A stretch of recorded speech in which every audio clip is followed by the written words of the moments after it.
The statements we're about to show you are from the Holy Quran, and is said to be the official, unchanged, pure word of God, revealed over 1400 years ago.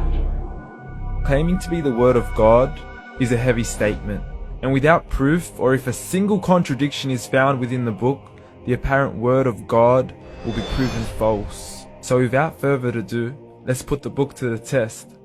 In the 23rd chapter, titled The Believers, from the 12th to the 14th verses, God is said to give a detailed description of how the human being is formed. It begins by saying, "We then placed him as a sperm drop in a place of settlement, firmly fixed. Then we made the drop into a alaqa." We will translate this word very soon. "And then we changed the alaqa into a lump.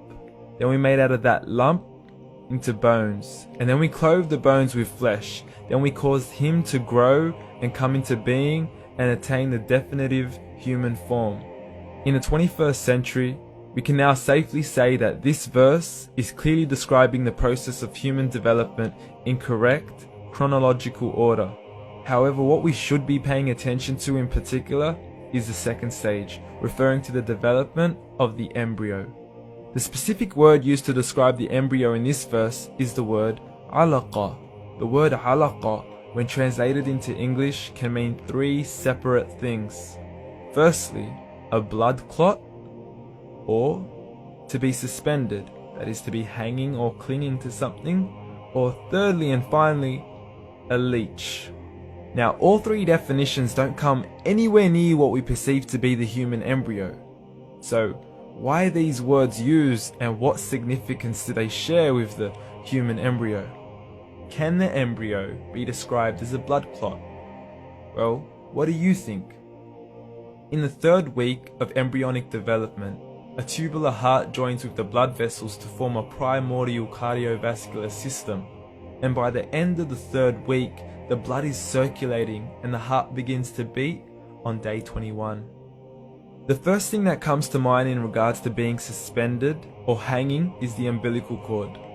But we can't use that example because we are simply referring to step 2, before the baby has even formed. But we now know today that the umbilical cord is formed from the connecting stalk. And the connecting stalk is formed as soon as the embryo is formed. The embryo's connecting stalk has even been described by John Allen and Beverly Kramer as an object to suspend the developing embryo in the extra embryonic column. So an embryo is suspended and does have a strong resemblance with the blood clot. What on earth would an embryo have to do with a leech? Figure A shows the structure of an embryo at 25 days. Figure B shows a leech. Now please note once again that the embryo in this stage is no greater than the size of a kernel of wheat. This is an X-ray of the embryo at 22 days. This is the internal structure of a leech. It's mind-blowing stuff, but you still haven't seen anything yet. This is the head of the embryo at 22 days. The detail you are seeing right now is absolutely impossible to be seen with the human eye and can only be seen with a microscope. This is the back end of a leech. There's no other words used to describe this other than mind-blowing. The pictures we have shown you are impossible to be seen with the human eye or even to be predicted by the human mind. Once again, the verses we have shown you were revealed over 1400 years ago to a man who couldn't read nor write. Are these the words of God? Descriptions of the human embryo in the Quran cannot be based on scientific knowledge in the 7th century.